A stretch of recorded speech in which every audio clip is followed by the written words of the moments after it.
দর্শক, আপনাদের সবাইকে স্বাগত জানাচ্ছি আজকের আলোচনায়। ৫ই আগস্টের রাজনৈতিক পরিবর্তনের পর থেকে আমরা নানা সংস্কারের কথা শুনি, কিন্তু একটি কথা সবচেয়ে বেশি শুনি, সেটি হচ্ছে সংবিধান নিয়ে কথা। সংবিধান বদলাতে হবে, নতুন সংবিধান লিখতে হবে, সংবিধান কাটাছেঁড়া করতে হবে, এই সংবিধান দিয়ে চলবে না। এরকম নানা কথাবার্তার ভিড়ে গত কয়েকদিন ধরে আবার আমরা নতুন করে শুনতে শুরু করেছি যে ৭২-এর সংবিধান কবর দিয়ে ফেলতে হবে, ছুঁড়ে ফেলতে হবে। মানে এরকম অনেক উস্কানিমূলক এবং খুবই আপত্তিকর কথাবার্তা। সঙ্গত কারণে আমাদের মনে প্রশ্ন জাগে যে সংবিধান, একটি সরকার পরিবর্তন হলো, রাজনৈতিক পরিবর্তন হলো, কিন্তু একটি সংবিধানের প্রতি এত ক্ষোভ কেন, যে সংবিধানটি ১৯৭১ সালে সশস্ত্র মুক্তিযুদ্ধের মাধ্যমে নতুন একটি স্বাধীন দেশ এবং সেই দেশের সরকার এটিকে রচনা করেছিলেন। এই পুরো বিষয়গুলো নিয়ে কথা বলার জন্য, মতামত জানার জন্য আমি আমন্ত্রণ জানিয়েছিলাম ব্যারিস্টার তানিয়া আমিরকে। ব্যারিস্টার তানিয়া আমিরকে আপনারা সবাই চেনেন, বাংলাদেশের একজন সিনিয়র আইনজীবী, সংবিধান বিশেষজ্ঞ। কিন্তু আরো একটি জায়গায় তিনি গুরুত্বপূর্ণ, সেটি হচ্ছে আমরা যে সংবিধান নিয়ে কথা বলি বা স্বাধীন বাংলাদেশের যে সংবিধানটি রচিত হয়েছে, সেই সংবিধান যারা তৈরি করেছিলেন তাদের অন্যতম একজন ব্যারিস্টার আমিরুল ইসলাম, তানিয়া আমিরের বাবা। ফলে এই সংবিধানের প্রতি তার মানে দরদ বলি কিংবা অধিকার বলি কিংবা অংশীদারিত্ব বলি, সবটাই আমার কাছে মনে হয়, আমার ব্যক্তিগত ভাবনা এরকম, যে তার স্টেকটা অনেক অনেক হাই। তানিয়া আমির, আপনাকে অনেক অনেক ধন্যবাদ যে আপনি অনেক ব্যস্ত, আমি জানি, তার মধ্যেও আপনি আমাকে সময় দিতে রাজি হয়েছেন। আমরা শুরুটা যদি এই জায়গাটা থেকে করি, যে আজই মানে ঢাকার সময় আজই ঢাকায় একটি সমাবেশ, একটি কর্মসূচি ছিল, যেটি পরবর্তীতে পরিবর্তন করা হয়েছে এবং যেই সমাবেশে নতুন করে একটি ঘোষণা দেওয়ার কথা ছিল, এখন তারা বলেছে যে সেখানে তারা কোনো বিপ্লবের ঘোষণা এখন দিবে না, কিন্তু একটি সমাবেশ করবে। আমরা যদি বিপ্লবের ঘোষণাটাকেই ধরি আলোচনায়, সেটি অন্তর্বর্তীকালীন সরকার দিক আর ছাত্ররা দিক কিংবা কোনো একটা পলিটিক্যাল পার্টি দিক, বর্তমান বাস্তবতায় একটি ঘোষণা, বিপ্লবের ঘোষণা দেওয়া বা যেভাবে বলি না কেন, এর লিগ্যাল ইম্প্যাক্টটা কি, বা আপনি একজন আইনজীবী হিসেবে এটাকে কিভাবে দেখেন? ধন্যবাদ সাগর, আপনার প্রোগ্রামে প্রথম আসলাম। আপনার দর্শক শ্রোতাদেরকেও আমার আন্তরিক শুভেচ্ছা। আপনি আমার পিতার কথা বললেন। উনি স্বাধীনতার ঘোষণাপত্রের রচয়িতা, যেটা 10ই এপ্রিল 1971, এবং এটা হচ্ছে বাংলাদেশের প্রথম সংবিধান বলা যেতে পারে। এটার উপরেই ভিত্তি করে শপথ নিয়েছিলেন বাংলাদেশের প্রথম সরকার, এবং যতক্ষণ না পর্যন্ত আমরা ৭২-এর সংবিধান পেয়েছি, রাষ্ট্র পরিচালনা হয়েছে এই প্রথম সংবিধানের মাধ্যমে। এবং আমাদের মুজিবনগর সরকার, যেটাকে বলা হয়, মুক্তিযুদ্ধ পরিচালনা হয়েছে একটি রাজনৈতিক নেতৃত্বে। সো এটাকে আমরা বলতে পারি আমার রাষ্ট্রের জন্মসনদও বটে। অর্থাৎ বাংলাদেশ যে একটা রাষ্ট্র হিসেবে আত্মপ্রকাশ করলো, সেটা এই দলিলের ভিত্তিতে হয়েছে। অর্থাৎ বঙ্গবন্ধু স্বাধীনতা ঘোষণা করেছিলেন 26শে মার্চ ৭১-এ, যখন পাকিস্তানি সেনাবাহিনী, যে মিলিটারি জুনটা ছিল, যারা নির্বাচিত প্রতিনিধি, তাদেরকে ক্ষমতা হস্তান্তর না করে একটা অন্যায় এবং বিশ্বাসঘাতকমূলক যুদ্ধ আপনার সাধারণ নিরস্ত্র জনগণের উপরে চাপিয়ে দেয়া হলো। যখন কারেক্ট, এবং এটা যখন চাপিয়ে দিল, তখন আমরা কিন্তু যুদ্ধ ঘোষণা করিনি, আমরা স্বাধীনতা ঘোষণা করেছি বঙ্গবন্ধুর মাধ্যমে। এবং এই স্বাধীনতার ঘোষণা কে করতে পারে? যে কেউ তো করতে পারে না। সেটা হচ্ছে যারা নির্বাচিত প্রতিনিধি, তাদের যিনি নেতা, অবিসংবিদিত নেতা, আনডিসপিউটেড লিডার ৭.৫ কোটি মানুষের, কেবল তিনিই পারেন। তারই ম্যান্ডেট ছিল, এবং সেটা আমাদের স্বাধীনতার ঘোষণাপত্রে লিপিবদ্ধ। সো এই ২ সপ্তাহের ভেতরে বাংলাদেশ কিন্তু একটা রাষ্ট্র হিসেবে আত্মপ্রকাশ করেনি বঙ্গবন্ধু স্বাধীনতা ঘোষণার সাথে সাথে। এটা করতে আরো ২ সপ্তাহ লেগেছে, যেটার রচনা করেছেন আমার পিতা, বাংলাদেশের স্বাধীনতার ঘোষণাপত্র। একটা জাতির জীবনে এরকম জন্মসনদ একবারই হয়। তো এটার সাথে বর্তমানে আপনি যেটা বলছেন যে proclamation, Proclamation of what? Independence? এটা হাস্যকর. It's farcical. It's, with due respect to everyone concerned, it's absolute nonsense. এটা আপনি পড়েছেন কিনা জানি না, সোশ্যাল মিডিয়াতে একটা ঘোরপাক খেয়েছে অনেক। এটা ইংরেজি তো মানে কি বলবো, অনেক আপনার ভুল ভ্রান্তি আছে ইংরেজিতে। কনসেপচুয়ালি গোজামিল, খিচুড়ি, স্টেট স্পন্সার্ড ক্যাপিটালিজম, এটার অর্থ কি, কি বলতে চাচ্ছে? এবং এটা বাবার হাতে তৈরি যে জন্মসনদ, সেটাকে নকল করার চেষ্টা হয়েছে। আচ্ছা আচ্ছা, হ্যাঁ, এই জন্য এই কথাটা নিয়ে আসলাম। প্রক্লেমেশন অফ ইন্ডিপেন্ডেন্স, যেটা হচ্ছে আপনার আন্তর্জাতিক মানদণ্ডের একটি দলিল, এবং আমরা ইউনিল্যাটারালি এটাকে আমরা বলি অথোকথনাস কনস্টিটিউশন, অথোকথনাস একটা ইউনিল্যাটারাল ডিক্লারেশন অফ ইন্ডিপেন্ডেন্সের মাধ্যমে বাংলাদেশের জন্ম হয়েছে। এটা পৃথিবীতে বিরল। যারাই করতে চেয়েছে তাদেরকে রাষ্ট্রদ্রোহী বলা হয়েছে।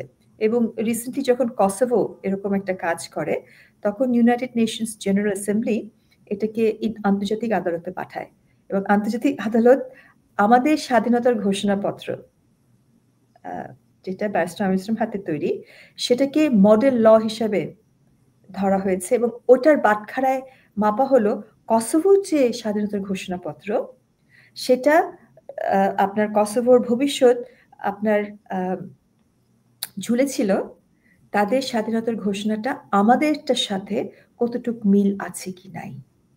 আমরা হচ্ছি সেই দেশ, আমরা হচ্ছি সেই দেশের মানুষ যেটা শুধু আমাদের নিজেদের না, আমরা আত্মনিয়ন্ত্রণের অধিকার চর্চা করেছিলাম, করে একটা স্বাধীন রাষ্ট্র নিজেদেরকে উপহার দিয়েছিলাম। সেই দেশের কতিপয় এই আপনার বেকার যুবকরা, তারা একটা অ্যাটেম্প্ট করেছে লেখার such shoddy example, হাস্যকর। এবং এটাকে কি বলবো, শুধু হাস্যকর না, এটা মানে ডিসঅ্যাপয়েন্টিং। আমরা গর্ব করতে চাই আমাদের দেশের যারা নতুন প্রজন্ম, কিন্তু এখানে গর্ব করার এখানে কিচ্ছু নাই। এখন এই যে ডিক্লারেশনটা তারা যেটা দিতে চাচ্ছে, তারা যেটা বলছে, এবং গতকালকে প্রধান উপদেষ্টার প্রেস উইং থেকেও যেটা বলা হয়েছে যে এখন সরকার এই ডিক্লারেশনটি করবে, মানে জুলাই অভ্যুত্থানের ঘোষণাপত্র। এই যে জুলাই আমি একটু স্লোলি যাই। আমার কাছে আমি কিন্তু সেটা সেভাবে দেখছি না, আমি একটু ভিন্নভাবে দেখছি। এই ডিক্লারেশন তারা যেটা দেওয়ার চেষ্টা করছে, সেটা হচ্ছে আমার রাষ্ট্রের প্রক্লেমেশন, যেটা বারবার বলছি, একটা জাতি বা রাষ্ট্র দুবার জন্ম নেয় না, এটা আমাদের একবারই হয়েছে, এবং এটা অমর, এটা কখনো পরিবর্তন হওয়া সম্ভব না। 10ই এপ্রিল 71-এর যেটা প্রক্লেমেশন অফ ইন্ডিপেন্ডেন্স, যেটা ব্যারিস্টার আমির ইসলামের হাতে তৈরি, ফুল স্টপ। হ্যাঁ, তারা যে আরেকটা কিছু করার চেষ্টা করছে, এটা একটা পিনাল কোডের অপরাধ, 123 ধারার অপরাধ পিনাল কোডে। এবং পিনাল কোড কি বলছে, এখানে হচ্ছে আমার স্বাধীনতার ঘোষণাটাকে আপনার এখানে যদি এটাকে প্রশ্ন তোলা হয়, বা আমাদের সার্বভৌমত্ব যদি এখানে অ্যাবলিশ করা যে পায়তারা হচ্ছে, সেটা একটা আপনার রাষ্ট্রদ্রোহী শামিল, এবং 123-এর 123A, এটা একটা গুরুতর অপরাধ। সো তারা ঘটা করে এরকম একটা অপরাধ করতে চাচ্ছে, এবং অপরাধ গঠনও হয়ে গেছে, অ্যাটেম্প্ট হয়েই গেছে, এবং একবার এগোচ্ছে একবার পিছাচ্ছে, বিকজ তাদের নিজেদের ভিতরে কোনো সমন্বয় নাই, এবং সরকার বারণ করেছে এটা করতে পারবে না, রাইট? জি, সরকার নিজেরা করবে বলছে। সেটাতে পরে আসছি আমি। সরকার বলছে তোমরা করতে পারবে না, রাইট? কিন্তু এটা যথেষ্ট না, সরকারকে প্রয়োজন এখানে লিগ্যাল অ্যাকশন নেওয়া, তাদের এগেনস্টে এই আপনার ক্রিমিনাল কেস দায়ের করা। সরকার তো এখন তো যাকে তাকে হেনস্থা করে মামলা হচ্ছে।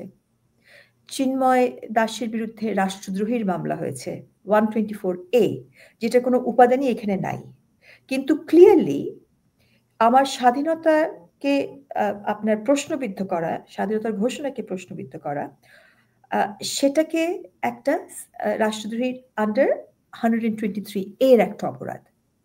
এটাকে কিন্তু সরকার অগ্রসর হচ্ছে না। আমি যতটুকু আন্দাজ করেছি বা বুঝেছি আমার কাছে, যে সরকার এদেরকে পোলাপান ভাবছে, পোলাপানের অন্যায় আবদার, এবং পোলাপানদেরকে মাথায় হাত বুলিয়ে দুধ ভাত খাওয়াচ্ছে, যে তোমরা করো না আমরা করবো, আমরা সবাইকে, আমরা শুধু করবো না, আমরা সবাইকে ডাকবো, সব রাজনৈতিক দল মিলে আমরা মিলেমিশে করবো। This is not the way to handle the situation. Not in terms of rule of law. আপনার সংসারে আপনি এরকম করতে পারেন, যদিও সেটা প্রতারণা হয় এবং সংসারে পড়া সমস্যা হয় এরকম যখন ঘটনা ঘটে, because lack of honesty, lack of integrity. রাষ্ট্র লেভেলে এগুলো করা যায় না। সরকার কোত্থেকে করবে? সরকারের তো সেই ম্যান্ডেট নাই বর্তমান সরকারের। সরকার এটা করতে পারবে না, এটা কেউ করতে পারবে না। যেই করবে এটা একটা অপরাধী শিকার হবে, একটা অপরাধ সংগঠিত হচ্ছে। And this is extremely serious. সরকার, এবং এরা তো পোলাপান না, এদের সকলের বয়স 18-র ঊর্ধ্বে। তাদের অ্যাক্ট এবং অমিশন, তারা যে কাজ করছে, যে কথা বলছে, এটা তো ছেলে মানুষই না। এটা তো দায়িত্ব নিতে হবে, এটা তো একটা কনসিকুয়েন্স আছে। তাদেরকে তো সেই কনসিকুয়েন্সটা সরকারকে বোঝাতে লাগবে। এদিকে মাথায় হাত বুলিয়ে ছেলে ভোলানো, আপনার ঘুম পাড়ানি, মাসি বুর্গি এলো দেশে, এগুলো বললে তো হবে না। আমরা সবাই মিলে করব, এগুলো তো বললে করবে না। সরকার কিভাবে করবে? সরকারের সেরকম ম্যান্ডেট আছে? They have no mandate. একটা স্বাধীনতার ঘোষণা দেওয়ার আগে আমরা আত্মনিয়ন্ত্রণের অধিকার চর্চা করেছি। এটা কারা পারে, কারা করতে পারে? যাদের ম্যান্ডেট আছে ইলেকশন করে, যারা সরকারের প্রতিনিধি, থ্রু দ্য ইলেক্টেড রিপ্রেজেন্টেটিভ। এই ছেলেরা কি ইলেক্টেড রিপ্রেজেন্টেটিভ, নাকি এই সরকার ইলেক্টেড রিপ্রেজেন্টেটিভ? এবং ইলেক্টেড রিপ্রেজেন্টেটিভ হলেও এটা তারা করতে পারে না, বিকজ এটা আপনার জন্ম একবারই হয়েছে, আর হবে না এই জীবনে, ঠিক আছে? একইভাবে একটা জাতির জন্ম একবারই হয়। It is sealed in stone. এটা পরিবর্তনশীল না, এটা চেঞ্জ হবে না। আপনি কোত্থেকে ঘোষণা দেবেন? কিসের ঘোষণা? কিসের প্রক্লেমেশন? এবং বাবার লেখার এই দলিলটা তারা যে নকল করছে, অ্যাটলিস্ট নকলটাও করো, মানে একটু সাবস্টেন্স থাক। It's farcical, absolutely farcical. এবং এইটা তারা নিজেদেরকে ছাত্র বলে দাবি করে। এদের পড়াশোনার মানদণ্ড কি এই লেভেলে? যারা ছাত্র, যেটা আমি জানি, তারা গুরুজনকে শ্রদ্ধা করে, শিক্ষকদেরকে শ্রদ্ধা করে। এদেরকে দেখেছি শিক্ষকদেরকে মারধর করতে। তারা তো আপনার বাধ্য করতে, হ্যাঁ, তাদের তো আপনার এখানে আমি তো অন্যায় আবদার ছাড়া কিছু দেখছি না। সচিবালয়ে যাচ্ছে, পরীক্ষা ছাড়া আমরা পাশ করব। মানে এক একটা আবদার, এগুলো কি হাতের মোয়া নাকি যে আবদার এখানে আবদারি চলবে? আর সরকারও তাদেরকে ছেলে ভোলানোর মতো, তোমরা করার দরকার নেই, ঠিক আছে, আমরা সবাই মিলে সকল দলের সঙ্গে পরামর্শ করে আমরা সকলে মিলে একটা দিব। ঘোষণা কি ঘটনার আগে হয় না পরে হয়? যা ঘটার তো ঘটে গেছে, এখন কিসের ঘোষণা? এটা কি আফটার থট? গোল পোস্টকে আপনি শিফট করবেন দুদিন পর পরই?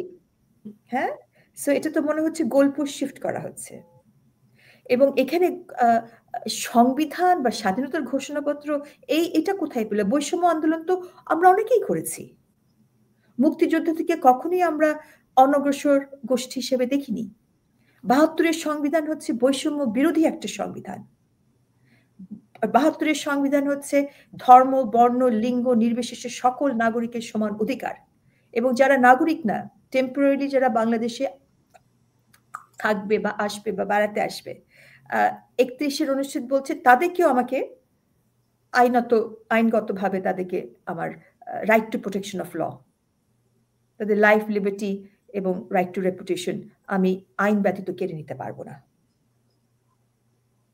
সো ৭২-এর সংবিধান যারা রচনা করেছিলেন তারা খুব ভালো করে জানতেন যে মুক্তিযুদ্ধেরা অনগ্রসর গোষ্ঠী নয়, কোটা বলেন বা অ্যাফার্মেটিভ অ্যাকশন বলেন বা পজিটিভ ডিসক্রিমিনেশন বলেন, এটা কাদেরকে দেয়া হয়েছে ৭২ সংবিধানে? যারা অনগ্রসর গোষ্ঠী এবং নারীদেরকে। কিন্তু স্বল্পকালের জন্য নয়, আপনার মানে স্বল্প মেয়াদের জন্য, not for all time to come. যারা ঐতিহাসিকভাবে যাদের উপরে বৈষম্য করা হয়েছিল সামাজিকভাবে, আইনগতভাবে, যারা পিছিয়ে পড়া গোষ্ঠী, তাদেরকে সাময়িক সময়ের জন্য একটা কোটা দেয়া বা আপনার অ্যাফার্মেটিভ অ্যাকশনে নিয়ে যাওয়া, পজিটিভ ডিসক্রিমিনেশন করা, যাতে তারা সমান তালে চলতে পারে। তারপরে আবার সকলকে একইভাবে ট্রিট করতে হবে। এবং সেটা অনগ্রসর গোষ্ঠী, আপনার পিছিয়ে পড়া গোষ্ঠী এবং নারীদের জন্য বলা আছে সংবিধানে। মুক্তিযোদ্ধাদের জন্য বলা নাই। ৭২ সংবিধান যারা প্রণয়ন করেছিলেন তারা মুক্তিযোদ্ধাই ছিলেন বেশিরভাগ। এবং আমার পিতা হচ্ছে প্রথম সরকার যার নেতৃত্বে মুক্তিযুদ্ধ হয়েছে, সেই সরকারের এবং তৎকালীন প্রধানমন্ত্রীর রাইট হ্যান্ড ম্যান। অনেক আপনি বিদেশিদেরকে আমি দেখেছি ডেপুটি লিডার হিসেবে ওনাকে অ্যাড্রেস করেছে। সো ওনারা মুক্তিযুদ্ধ থেকে কখনো অনগ্রসর গোষ্ঠী হিসেবে দেখেননি। মুক্তিযুদ্ধেরা কখনই অনগ্রসর গোষ্ঠী না, তারা আমার রাষ্ট্রের অগ্রগামী সৈনিক। এই প্রেক্ষিতে ৭২ সংবিধানের উপরে ভর করেই আমরা বৈষম্য বিরোধী কথা, শুধু এই বৈষম্য বিরোধী আন্দোলনের জন্য না, যত বৈষম্য হয়েছে বাংলাদেশের জন্মের পর থেকে আজ পর্যন্ত এই সংবিধানের উপরেই ভর করে, এই শক্তি নিয়েই আলোকিত হয়ে আমরা মামলা করি, মোকদ্দমা করি, আমরা প্রতিবাদ করি এবং জিতি। আমরা হারু পাঠি না। এবং আমরা এক কথা সকালে বলি, বিকালে আরেক কথা বলি, আন্দোলন করব, পিছপা হতে, নট দ্যাট, বিকজ এটা আগের থেকেই আমরা এটাকে প্রপারলি চিন্তা করে, হ্যাঁ, যেটার ভিত্তি আছে। এটা তো ভিত্তিহীন কথাবার্তা তারা যেগুলো বলছে, এটা কোনো আপনার কোনো লেজিটিমেসি নাই। সো আমার বৈষম্য বিরোধী সবচেয়ে বড় শক্তি হচ্ছে সংবিধান। তারা বৈষম্য বিরোধী আন্দোলনে, এটা তো তাদের মনোপলি না, এখানে আমরা সকলেই ছিলাম। এবং আমি আরো বলবো, তৎকালীন প্রধানমন্ত্রী এই প্রক্রিয়াটা বাতিল করে দিয়েছিল এবং সরকার কিন্তু অ্যাপিলেট ডিভিশনে মামলা করেছিল হাইকোর্টের রায়ের বিরুদ্ধে। আমরাও অ্যাপিলেট ডিভিশনে, আমি ছিলাম অ্যামিকাস কিউরি হিসাবে একটা বৈধ প্ল্যাটফর্মে। আমি তো কোনো বৈষম্য ছাত্রদেরকে সেখানে দেখিনি। সো তাদেরকে তো আমি দেখেছি আপনার রাস্তায় মারামারি করতে, কিন্তু সাংবিধানিক বৈধ এবং আপনার সৃষ্টিশীল যে আন্দোলন, সেটা তারা আদৌ বোঝে কিনা আমি জানি না। আমার কাছে এগুলো দেখে মনে হচ্ছে আমরা কি একটা অসভ্য জাতির দিকে, আমরা কি রিগ্রেশন হচ্ছে, নাকি আমরা একটা সভ্যতার দিকে ধাপে ধাপে এগিয়ে যাচ্ছি, নাকি এরা নিয়ানধাতাল হয়ে গেছে, bunch of monkeys and baboons jumping up and down। এবং কথায় কথায় হচ্ছে থ্রেট, কথায় কথায় হচ্ছে এটা হচ্ছে স্কুল ইয়ার্ড, স্কুল বয় বুলি থাকে না, যে থ্রেট করে, বুলি করে in the school yard, the behavior is like that। আর সরকার সেটাকে মাথায় হাত বুলিয়ে, খোকারা বাবারা, ঠিক আছে তোমরা করো না, আমরা করব, আমরা বড়রা আমরা সবাই মিলে করব। এটা কি ধরনের কথাবার্তা? কিন্তু বড়রাও তো আমরা দেখি যে ৫ই আগস্টের পর থেকে বড়রাও তো সংবিধানকেই মূলত টার্গেট করেছে আর কি, বা সংবিধানকে আসছি, আমি একটা করে আসছি। আমার মনে হচ্ছে সরকারের এই কথাটা ছেলে বোলানোর মতো কথাবার্তা। ওকে, সো কারণ এটা করতে সরকারেরও কোনো ম্যান্ডেট নাই। এবং যেটা আমি বলবো, সরকার থেকে আমরা বৈষম্য আচরণ পাচ্ছি, বিকজ এখানে আপনার ইনডিসক্রিমিনেটলি মামলা দেওয়া হচ্ছে। যারাই আপনার ক্রিটিক করতে পারে, যারা একটা নেতৃত্ব দিতে পারে, যারা মানবাধিকার কর্মী, যারা আইনজীবী, যারা সাংবাদিক, আপনাদের মতো যারা সাংবাদিক আছে, যারা ফার্স্ট লাইন অফ ডিফেন্ডার, এটা শুধু রাজনৈতিক আক্রোশ তো একটা আছেই, একটা রাজনৈতিক দলের উপরে বিশেষভাবে সকলের উপরে মামলা হামলা করছে, তাদেরকে ধরে নিচ্ছে। But in addition to that, যারা রাজনীতির সঙ্গে ওইভাবে জড়িত না, যারা ফার্স্ট লাইন ডিফেন্ডার, যারা আপনার যখন এরকম অন্যায় হয়, যখন মানবাধিকার লঙ্ঘন হয় তখন সাংবাদিকরা এগিয়ে আসে, আইনজীবীরা পাশে দাঁড়ায়, আইনজীবীরা ডিফেন্ড করে তাদের ক্লায়েন্টকে। আইনজীবীরা আদালতে যেতে পারছে না, আইনজীবীদের উপরে আক্রমণ হচ্ছে, তাদের ক্লায়েন্টের উপরে তো কোর্টের ভিতরে আক্রমণ হচ্ছে।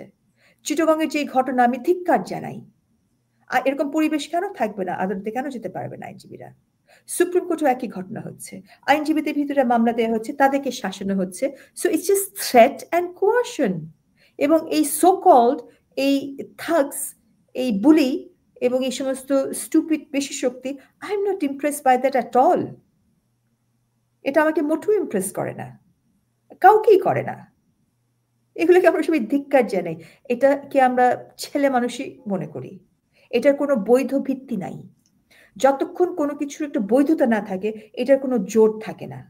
বাংলাদেশ স্বাধীন হয়েছিল তখনই আমাদের যখন একটা বৈধতা ছিল, একটা সরকার গঠন হয়েছিল স্বাধীনতার ঘোষণাপত্রের মাধ্যমে, যারা জনপ্রতিনিধি ইলেক্টেড তাদের মাধ্যমে। এখানে আত্মনিয়ন্ত্রণের অধিকার কবার হবে একটা রাষ্ট্রের ভিতরে? একটা রাষ্ট্রের পেটের ভিতর থেকে যখন তারা আবার স্বাধীনতার ঘোষণা বলার পায়তারা করে, এই চিন্তা করে, এটা হচ্ছে রাষ্ট্রদ্রোহী। এটা 123 ধারার একটা গুরুতর অপরাধ। এখানে তাদেরকে ছেলেরা ভুল করছে, আমরা ঠিক আছে, আমরা পরে করব, আমরা সবাই মিলে করব, এরকম কথা বলার কোনো সুযোগ নাই। আমার দ্বিতীয় প্রশ্ন, এরা কারা? হু আর দিস পিপল? এরা কোত্থেকে আসছে? এদের মনোপলি কোথায় বৈষম্য বিরোধীর? আজকে 30 বছর ধরে বৈষম্য বিরোধী আন্দোলন কোর্টে এবং কোর্টের বাইরে আমরা করছি, আমার পিতা করেছেন, রাইট? সো এখানে, এবং আমরা একা না, এরকম সৃষ্টিশীল মানুষ বাংলাদেশে অগণিত, আমরা করে আসছি। তো এরা কারা? এরা নিজেদেরকে বলছে ছাত্র? আমি কি ঠিক শুনলাম? এরা কি সত্যি ছাত্র? কোন স্কুল, কলেজ, ইউনিভার্সিটিতে তারা পড়ে যে তারা ছাত্র? এবং ছাত্রের এই হচ্ছে নমুনা, এরকম একটা লেখা নিয়ে আসছে? আমি তো তাদের কোনো স্টুডেন্ট আইডি দেখছি না যে তারা এই ইউনিভার্সিটি কলেজে পড়ে। তারা কি শিক্ষানবিশ? যদি শিক্ষানবিশ হও তোমরা বাচ্চারা, তাহলে যারা প্রফেশনাল, যারা তোমাদের থেকে এগিয়ে আছে, তাদের থেকে শেখো, অনুগত্য স্বীকার করো, কিভাবে জীবন যুদ্ধে নামবে, প্রফেশনে আসবে। তাদের আন্ডারে তোমরা কিছুদিন ঘুরো, তাদেরকে ফলো করো, যেটা আমাদের প্রফেশনে করতে হয়। একটা সিনিয়র খুঁজে বের করতে হয়, তার আন্ডারে পিউপিলেজ করতে হয়। ডাক্তাররা ইন্টার্নশিপ করে, তারা শিক্ষানবিশ কি? তারা তো ইউনিভার্সিটি কলেজ কোথাও নাই, তারা কি এরকম ইন্টার্নশিপ করছে? কারো থেকে তারা শিখছে? তারা কি পড়েছে? সো এটা বিশাল একটা প্রশ্ন। স্টুডেন্ট ওয়ের? আদৌ তারা স্টুডেন্ট? ঠিক আছে, স্টুডেন্ট না বুঝলাম, তাহলে কি তারা উদ্যোক্তা? বাংলাদেশে তো অনেক নারী উদ্যোক্তা আছে, তাদের কোনো শিক্ষা নেই, শিক্ষার আলো তারা কখনো চোখে দেখেনি, তারা সেই সুযোগ পায়নি। কিন্তু তারা অবলা না, তারা অন্যের টাকায় চলে না, মাথার ঘাম পায়ে ফেলে তারা নিজে রোজগার করে, নিজের টাকায় চলে। তারা নারী উদ্যোক্তা। এবং সেই উদ্যোক্তাদেরকে আমাদের যে প্রধান উপদেষ্টা, উনি নাকি এনাদেরকে সামনে এগিয়ে এনেছে। তো এই ছেলেদেরকে যারা বেকার, তাদেরকে উনি এরকম পদক্ষেপ নিতে পারে না যে তাদেরকে কিভাবে উদ্যোক্তা হতে হয়, নিজের রোজগার করতে হয়, এই শিক্ষাটা উনি দিতে পারে? সেটা না করে কি করা হলো? যাদের কোনো অভিজ্ঞতা নাই, যাদের কোনো চাকরি করে নাই, একটা কেরানির চাকরিও করে নাই, তাদেরকে বসিয়ে দেওয়া হলো রাষ্ট্রের মন্ত্রণালয়ের তত্ত্বাবধানে, মন্ত্রী equivalent. They have no experience. একটা জিনিস ভাঙা, একটা সরকারকে নামানো খুবই সহজ একটা কাজ, কিন্তু রাষ্ট্র পরিচালনা করা, সরকার চালানো, এটা অন্য জিনিস। অনেক অভিজ্ঞতা লাগে, শিক্ষানবিশ হলেই হয় না, কোয়ালিফিকেশন থাকলেই হয় না, অনেক অনেক অভিজ্ঞতার প্রয়োজন। এবং জনতার থেকে ভোট কুড়িয়ে আনতে হবে, তাদের সমর্থন লাগবে এগুলো করতে, which they are lacking. তারা কি কখনো চাকরি করতে পেরেছে? হালাল রোজগার করে তার মাকে কখনো একজনও খাইয়েছে? তাহলে প্রশ্ন হচ্ছে, তারা কার টাকায় চলছে? তাদের দৈনন্দিন খরচ কে দেয়? এই যে এত কিছু তারা করছে, তাদের পেছনে কে? এই প্রশ্নটা আপনাদের সকল দর্শক শ্রোতাদের কাছে আমার।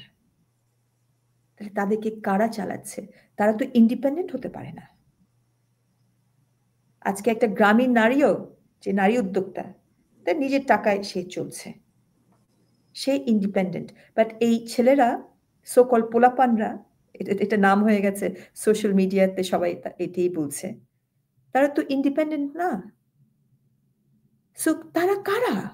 তারা ছাত্র না, তারা উদ্যোক্তা না, তাদের কোনো চাকরি নাই, তারা বেকার। এবং বেকারদের কি, আপনার যখন কাজ থাকে না, বেকার থাকে, এটা বাংলা ইংরেজিতে প্রবাদ আছে, শয়তানের কারখানা বলা হয়। So who is behind them, who is paying them? কার টাকায় তারা চলছে? এবং এখন আরো শোনা যাচ্ছে যে তারা ট্রান্সফার বাণিজ্যতে লিপ্ত হয়ে গেছে। অনেকে দেশে বিদেশে আসছে যাচ্ছে, হেলিকপ্টার চড়ে বেড়াচ্ছে, যাদের কোনো অভিজ্ঞতা নাই। সো প্রধান উপদেষ্টা, আমি মনে করি যে অ্যাটলিস্ট তাদেরকে, যদি তারা চাকরি না পায়, চাকরি পাওয়ার মতো তাদের যদি যোগ্যতা না থাকে, অ্যাটলিস্ট নারী উদ্যোক্তাদের মতো তাদেরকে ক্ষুদ্র ঋণও তো দেওয়া যেতে পারত, তাদের উপযুক্ত নাগরিক করে তোলা যেত, যে তারা আগে নিজের পায়ে দাঁড়াক, নিজের যোগানটা নিজে দিক। এবং সেখানে কিন্তু আপনার মানবিক মর্যাদা আছে। কিন্তু যেই কাজটা তারা করছে সেখানে মানবিক মর্যাদা কোথায়? যার নিজের উপরে মানবিক মর্যাদা নেই, নিজেকে যে রেসপেক্ট করতে পারে না, সে অন্য আরেকটা ব্যক্তিকে কিভাবে রেসপেক্ট করবে? এবং সবাইকে অপমান, আদালত প্রাঙ্গণে গিয়ে এরকম আপনার লাফালাফি, মারামারি, আইনজীবীদের গায়ে হাত, জাজদের কামরায় কামরায় গিয়ে তাদেরকে শাসাচ্ছে। এটা কি ধরনের সভ্যতা? এবং আমাদের প্রধান বিচারপতি অলরেডি পদক্ষেপ নিয়েছেন যে সমস্ত জাজদের বিরুদ্ধে যদি কোনো অ্যালিগেশন থেকে থাকে, তাহলে সুপ্রিম জুডিশিয়াল কাউন্সিল রিইনস্টেট করে কিভাবে করতে হবে। অলরেডি প্রধান বিচারপতি হ্যাজ টেকেন নেসেসারি স্টেপস। সেখানে কোনো রেসপেক্ট দেখানো হলো না। তারা গিয়ে বলছে আপনাকে পদত্যাগ করতে হবে, অর এলস। একটা থ্রেট। দেশ কি একটা থ্রেটে চলে নাকি? একটা কোঅশন, আনডিউ ফোর্স। এবং সেখানে আমি অবাক হয়ে যাচ্ছি, সরকার সবার বিরুদ্ধে মামলা করছে, এদের বিরুদ্ধে কোনো হস্তক্ষেপ করছে না, কোনো মামলা দিচ্ছে না। এবং তাদেরকে, এই যে আপনার ছেলে মানুষ বলছেন, সব পোলাপান বলছেন সোশ্যাল মিডিয়াতে, এটাকে হতে হতে কি হয়? Spoiled brat. হ্যাঁ, we are treating them as spoiled brat.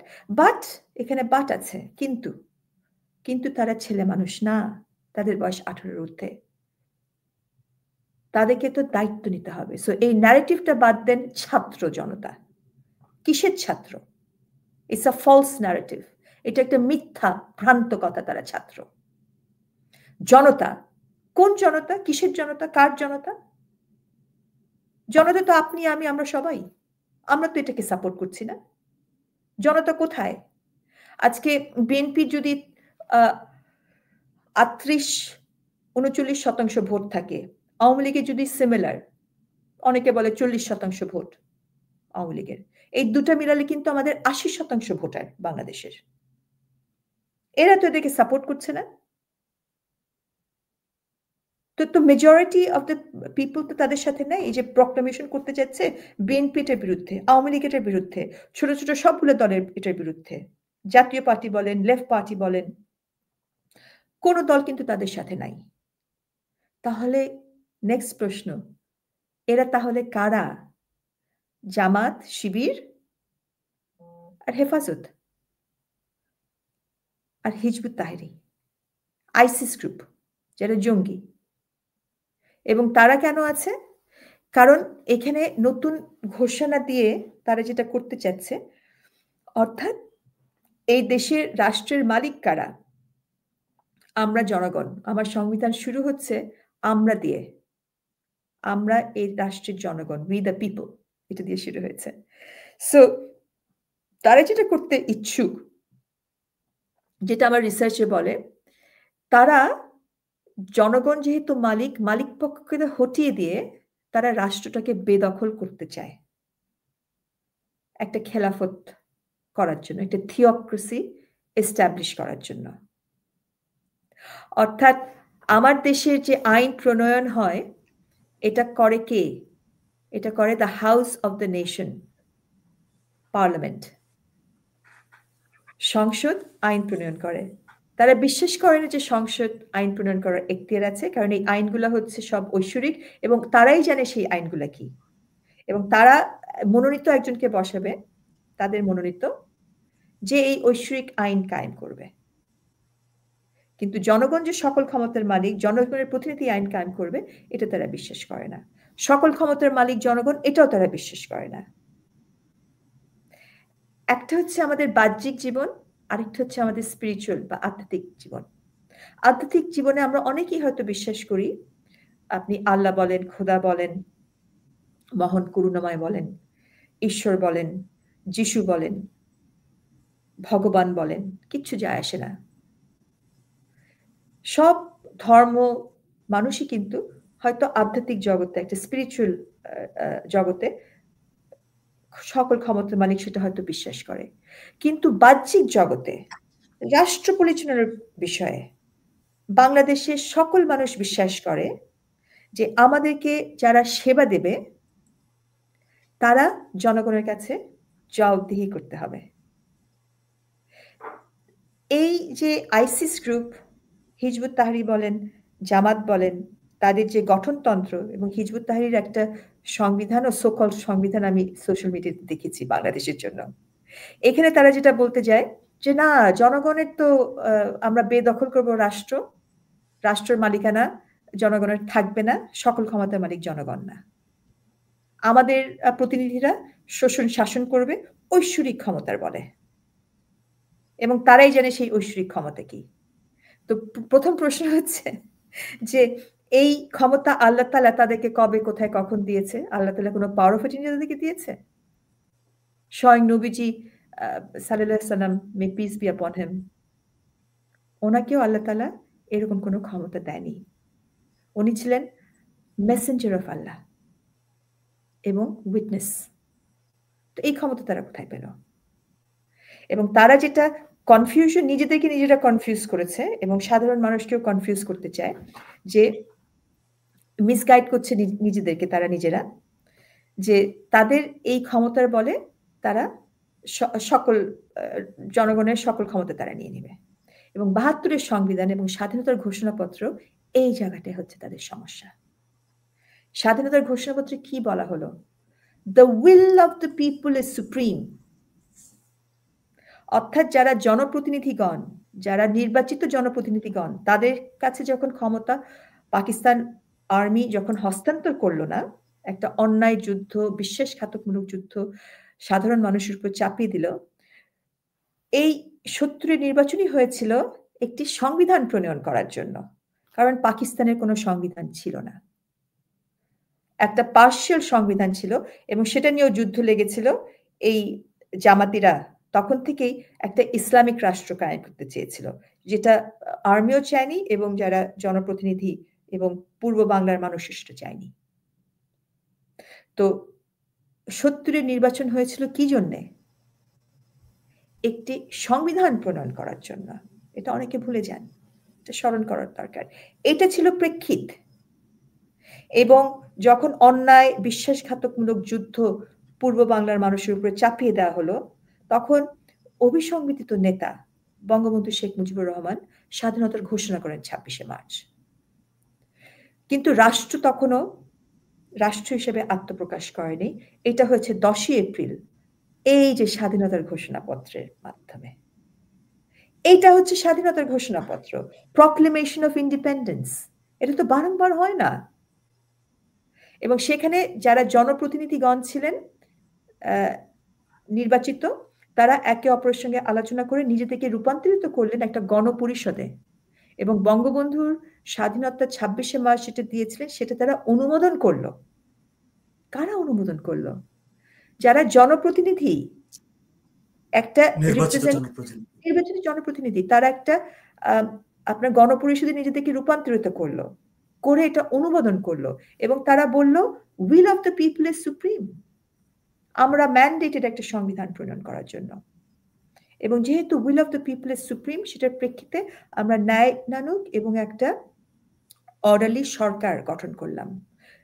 3টা ভ্যালু: মানবিক মর্যাদা, সাম্য ও সামাজিক ন্যায় বিচার বা সুবিচার, যেটাই বলেন না কেন। তো সাম্যর বিষয়টা আমাদের স্বাধীনতার ঘোষণাপত্রে আছে। তো এই যে এই পোলাপানরা, আমার কাছে মনে হচ্ছে বাবুনস, তারা এটাতে সাম্য নাই এটা কেমন করে বলছে? এটা তো প্রথমেই আছে। এবং আমার সংবিধানে আর্টিকেল 27, 28, ইভেন 29 সাম্যর কথা বলছে, বৈষম্য বিরোধীর কথা বলছে। ধর্ম, লিঙ্গ, আপনার গোত্র ভিত্তিক বৈষম্য করা যাবে না। অথচ নারীর উপরে বৈষম্য অলরেডি শুরু হয়ে গেছে, সংখ্যালঘুদের উপরে বৈষম্য শুরু হয়ে গেছে। এবং এই যারা উগ্রবাদী, যারা ছিল একটা কিঞ্চিত অংশ এই আন্দোলনের, উগ্রবাদীরা were not the majority, তারা অলরেডি ফতোয়া দেওয়া শুরু করেছে যে নারীদের বিভিন্ন শপিং এ বা বাজারে নারীদের পণ্য কেনা যাবে না। তাদের লজ্জা লাগে না এই কথা বলতে? বাংলাদেশ দাঁড়িয়ে আছে আজকে নারী শ্রমের উপরে, নারী রোজগারের উপরে।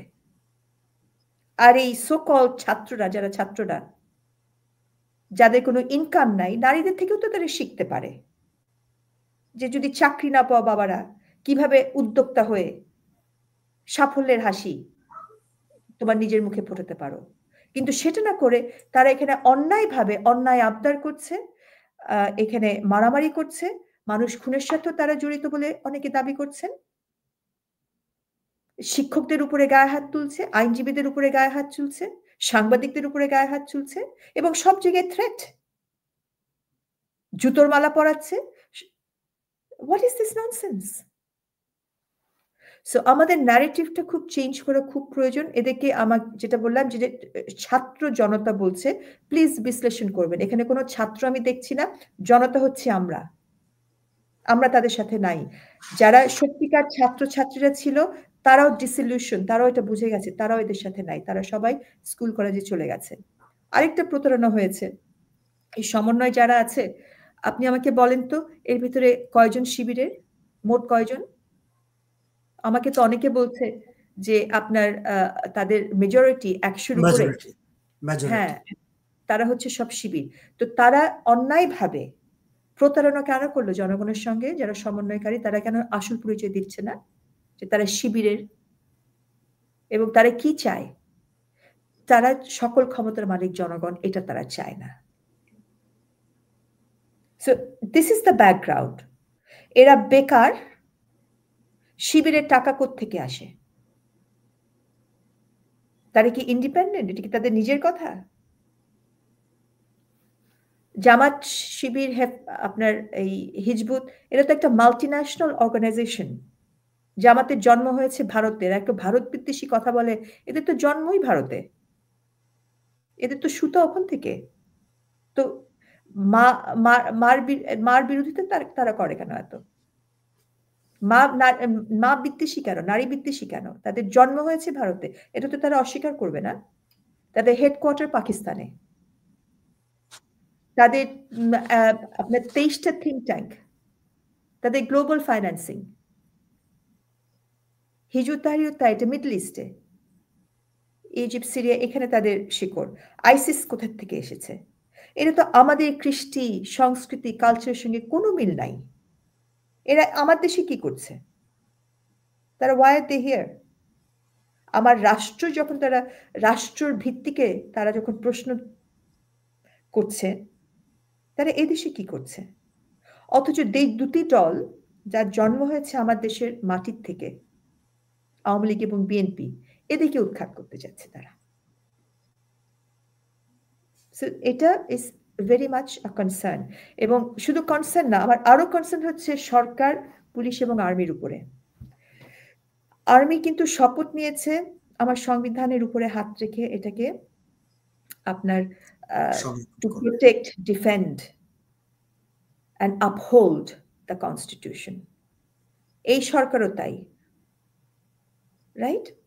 তো এই যে তারা সংবিধানের বিরুদ্ধে অবস্থান নিচ্ছে, তাদের এগেনস্টে আর্মি কেন এখনো অ্যাকশন নিচ্ছে না? আর্মির তো ক্ষমতা আছে সিআরপিসির 65 এবং 107 ধারায়। তারা তাদেরকে গ্রেফতার করে থানায় নিয়ে আসতে পারে। 107 ধারায় তারা একটা মুচলেখা বা বন্ড চাইতে পারে যে খবরদার তোমরা কিন্তু 123 পিনাল কোডের ধারা লঙ্ঘন করবে না, রাষ্ট্রদ্রোহীর কাজ করবে না। একটা বন্ড যেতে পারে। যদি না দেয় তখন তাদেরকে গ্রেফতার করতে পারে। বন্ড দেওয়ার পরেও যদি তারা এরকম ঘটনা করে তাহলে 127, 128, 129, 30, 31 ধারায় আর্মি সরাসরি এরকম মিছিল মিটিং ছত্রভঙ্গ করতে পারে। সরকারেরও একই ক্ষমতা আছে। আর্মির সীমিত ক্ষমতা থাকলেও এটা যথেষ্ট। সরকার কালকে তো 144 ধারা জারি করা উচিত এবং এদেরকে গ্রেফতার করা উচিত, কারণ এরা যেটা করতে চাচ্ছে সেটা হচ্ছে আপনার রাষ্ট্রদ্রোহীর অপরাধ, যেটা বাংলাদেশে কেউ করতে পারে না। ওকে, সো আপনার জামাত এবং হিজবুত তাহরির যদি দলীয় গঠনতন্ত্র দেখেন, এই গঠনতন্ত্র তো আমার দেশের সংবিধান থাকলে টিকবে না, কারণ জনগণের সকল ক্ষমতার মালিক। এটার সাথে তাদের দলীয় গঠনতন্ত্র হচ্ছে সাংঘর্ষিক। সেই জন্য তারা চাচ্ছে মানে একটা উইশফুল থিঙ্কিং, এটা জীবনেও হবে না, যে এই সংবিধানেই তারা চেঞ্জ করে ফেলবে, বঙ্গোপসাগরে ফেলে দেবে, তাদের দলীয় গঠনতন্ত্র যাতে টেকে। ড্রিম অন, স্বপ্ন দেখতে থাকে তারা, স্বপ্ন দেখুক। It will never happen. তো এখানে আপনার হিজবুত তাহরিরও একই, এবং এই ব্যান্ড অর্গানাইজেশন, আপনার জামাতও ব্যান্ড ছিল, পাকিস্তান আমলে ওরা ব্যান্ড হয়েছিল কয়েকবার, বাংলাদেশেও তারা ব্যান্ড হয়েছে, এবং হিজবুত তাহরির চাচ্ছে আবার ব্যান্ড না হওয়ার জন্য। এখনো তারা আন্তর্জাতিকভাবে অনেক মানে অধিকাংশ দেশে তারা নিষিদ্ধ আছে। হ্যাঁ, শিবিরও তাই। শিবিরকে আপনার আর্মড ক্যাডার অর্গানাইজেশন হিসেবে, জঙ্গি সংগঠন হিসেবে এখানে এক যুগের উপরে ইউরোপিয়ান অনেকগুলো দেশ এবং থিঙ্ক ট্যাঙ্ক এদেরকে জঙ্গি সংগঠন মনে করে। সো এখানে তারা কি করছে আমার দেশে? আর এখানে আমাদের প্রশাসন, আমার সরকার, আমার military being so kind to them. Why? আইনের শাসন মানে তো আইনের শাসন। Either there is rule of law, there isn't. দুটো হতে পারে না।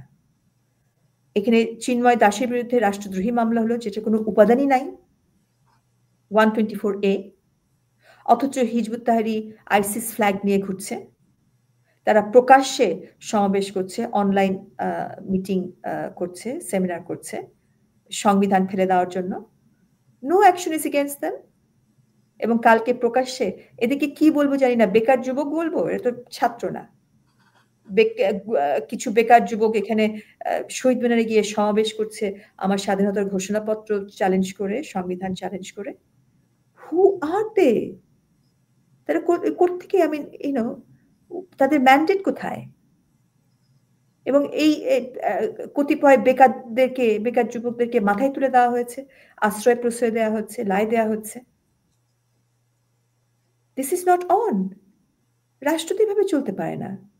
আপনি একটা জিনিস ভাঙা খুব সহজ। আমি আপনাকে এই কম্পিউটারে, আমার ল্যাপটপে কথা বলছি, বা আমার এই মোবাইলটা হাতে আছে, হ্যাঁ, এটাকে আমি ছুঁড়ে ফেলে দিয়ে ভাঙতে তো পারি, কিন্তু এরকম একটা, আমি নিজেই কম্পিউটারটা বানাতে পারবো না। না, অসম্ভব। একটা মোবাইল ফোন আমি বানাতে পারবো? একটা স্মার্টফোন? অনেক বুদ্ধিবিদ্যা, বুদ্ধি, চেতনা লাগে, দরদ লাগে, ভালোবাসা লাগে, আন্তরিকতা লাগে। এখানে কিছুটা আপনার ধ্যান করতে হয়, এগুলো করতে হলে লেগে থাকতে হয় বছরের পর বছর। যেমন মানুষ ধ্যান করে, উপাসনা করে, সেরকম এই বিদ্যা পাওয়ার জন্য, এই অভিজ্ঞতা অর্জন করার জন্য, এই ধরনের অ্যাপল কোম্পানি বলেন বা স্যামসাং বলেন, এখানে তপস্যা করতে হয়, লেগে থাকতে হয়। এরকম কোনো অভিজ্ঞতা এই বেকার যুবকদের নাই। তারা খালি ভাঙতে জানে, তারা খালি থ্রেট দিতে জানে, তারা খালি পেশি শক্তি দেখাতে পারে। আর পেশি কিন্তু শক্তি যুবকদের বাইরে একেবারে এখন যে অন্তর্বর্তী সরকার আছে, সরকার নিজেও তো একটা কমিশন গঠন করে দিয়েছে, সংবিধান সংস্কার কমিশন, যারা সংবিধানকে সংস্কার করতে চায়। এটা আমি আগেও বলেছি, এটার কোনো ম্যান্ডেট এই সরকারের নাই, কোনো এখতিয়ার নাই।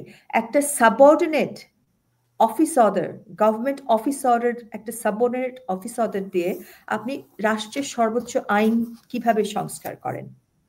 সকল ক্ষমতার মালিক যেহেতু জনগণ, সেহেতু জনগণের অভিপ্রায়ের অভিব্যক্তি স্বরূপ হচ্ছে আমাদের সংবিধান। অর্থাৎ জনগণের যে সকল ক্ষমতার মালিক, সার্বভৌমত্বের মালিক, এই সার্বভৌমত্ব ক্ষমতা কিভাবে প্রয়োগ হবে বা হবে না, সেটা সংবিধানের মাধ্যমে জনগণ বলে দিয়েছে। অর্থাৎ রাষ্ট্রের যে ৩টি organ, executive, judiciary and legislative, মানে পার্লামেন্ট, সংসদ, প্রশাসন, এক্সিকিউটিভ এবং বিচার বিভাগ, এখানে যে চেক অ্যান্ড ব্যালেন্স এবং এই সার্বভৌমত্বের ক্ষমতা কিভাবে প্রয়োগ হবে, এটা সংবিধানের মাধ্যমে জনগণ বলে দিয়েছে। এটা হচ্ছে তাদের অভিব্যক্তি করেছে জনগণ। তাহলে এখন যে কমিশন গঠন করা হলো এবং যে কমিশন সংবিধান সংস্কারের সুপারিশ একদম অবৈধ এবং এই কমিশনে কোনো সাংবিধানিক এক্সপার্ট নাই। এবং এই বেকার যুবকরা যে সমস্ত কথাবার্তা বলছে, তাদের ভিতরে কোনো সাংবিধানিক এক্সপার্ট নাই, মন গড়া কথাবার্তা বলছে। আপনি এই কমিশনে একটাও আমাকে দেখাতে পারবেন সাংবিধানিক এক্সপার্ট কেউ আছে কিনা? Not a single one, no one, যারা এটা বোঝে, জানে, যাদের অ্যাটলিস্ট যাদের সিনসিয়ারিটি আছে সংবিধান নিয়ে কথা বলতে গেলে, তারা কিন্তু দ্বিধাদ্বন্দ্ব করবে।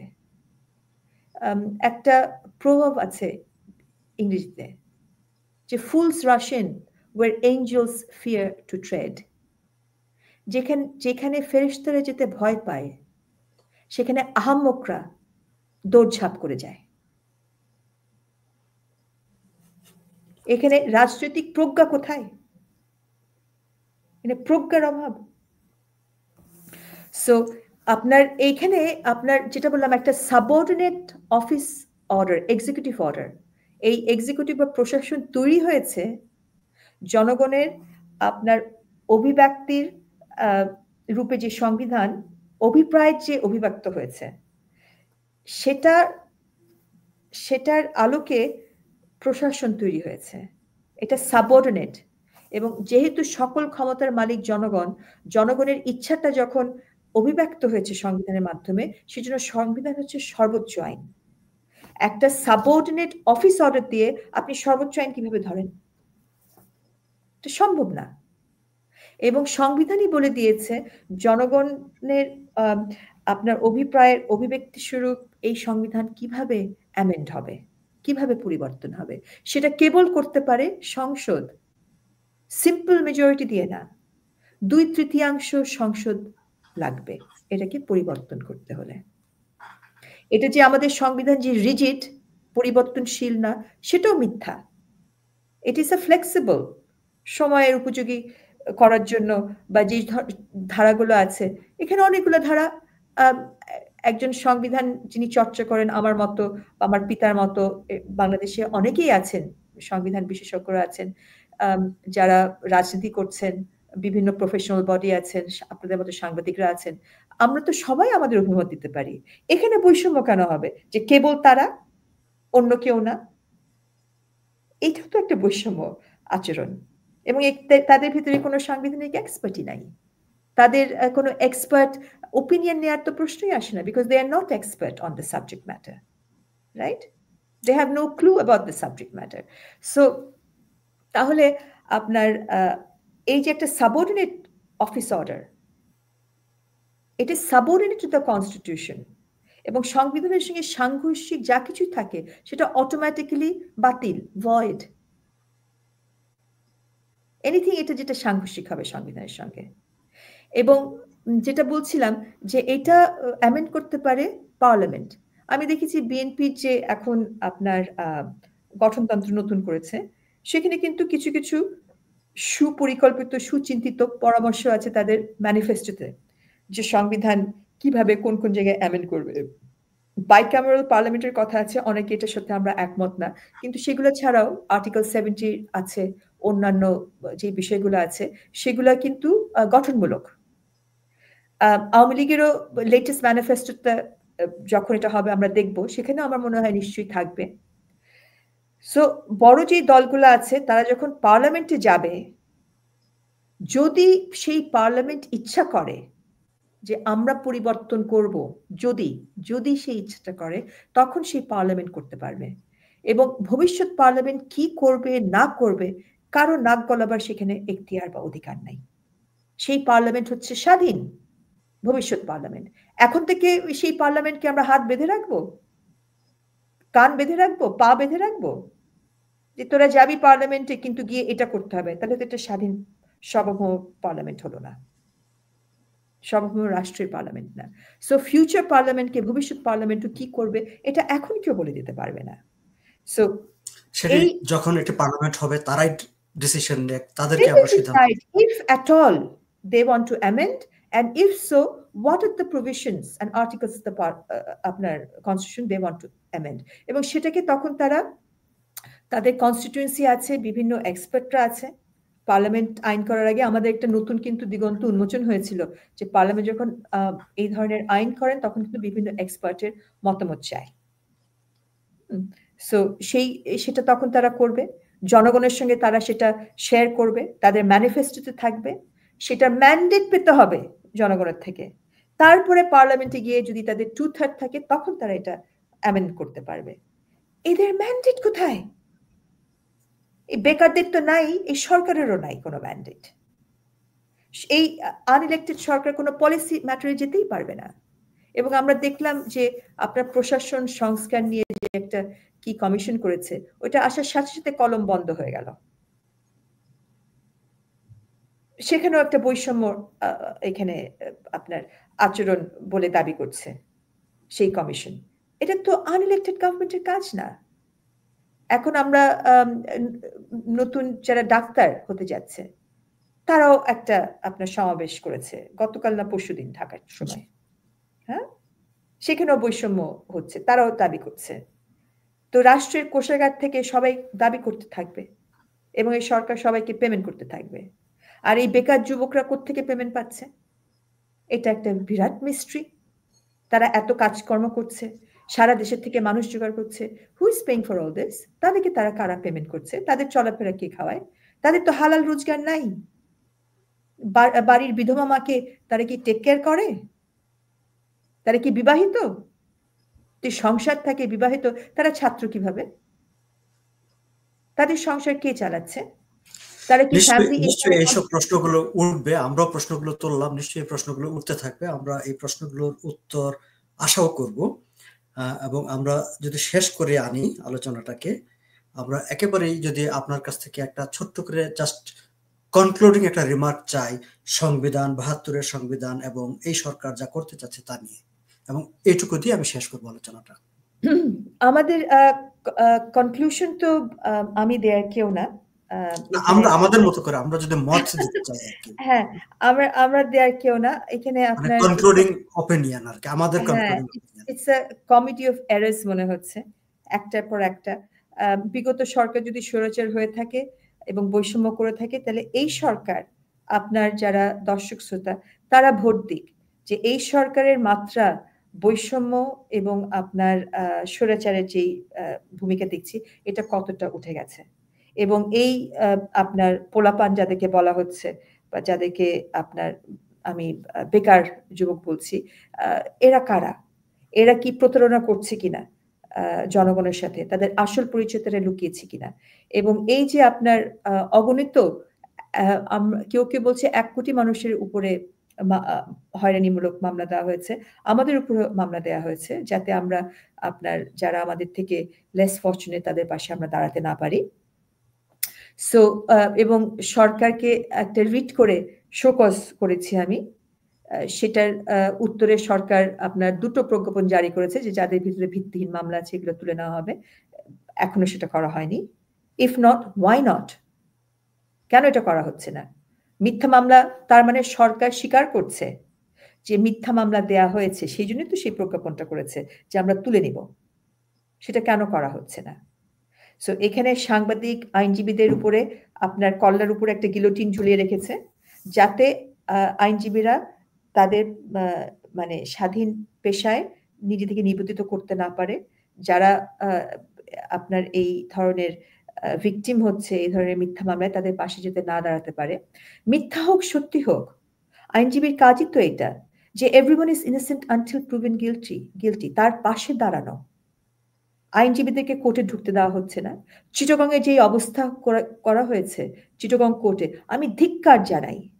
আজকে 30 বছর উপরে আমার নিজের প্র্যাকটিস, আমার পিতার তো আরো অনেক বেশি। আমি এরকম ঘটনা কখনো বাংলাদেশের আদালতে দেখিনি। আমরা একসময় গর্ব করতাম আমাদের আদালত নিয়ে।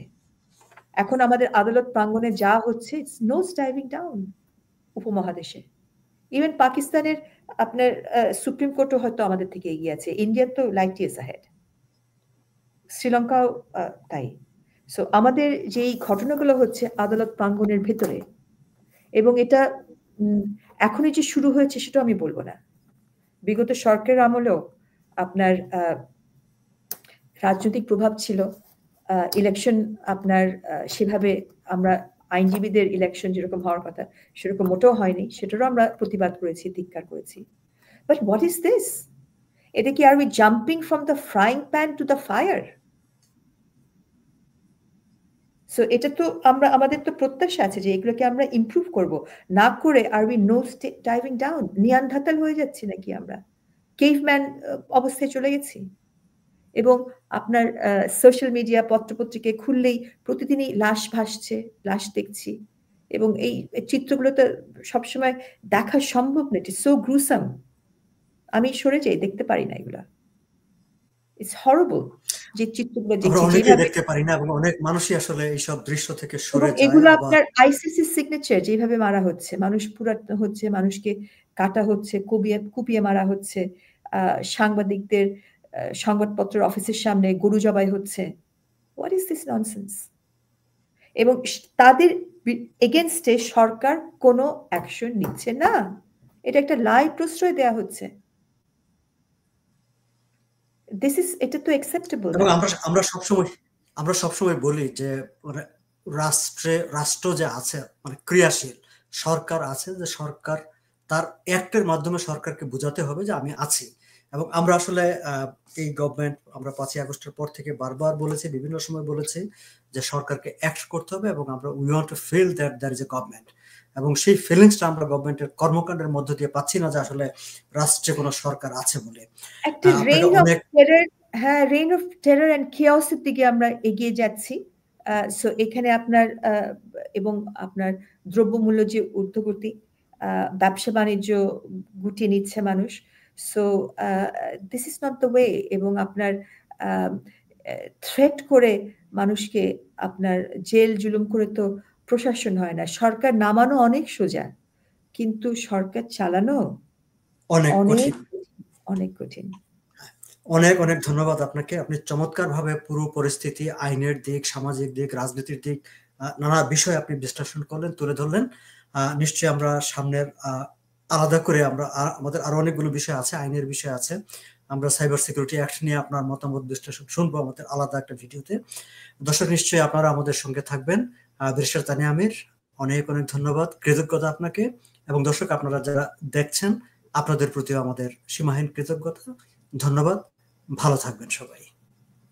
সবাইকে শুভরাত্রি এবং শুভেচ্ছা।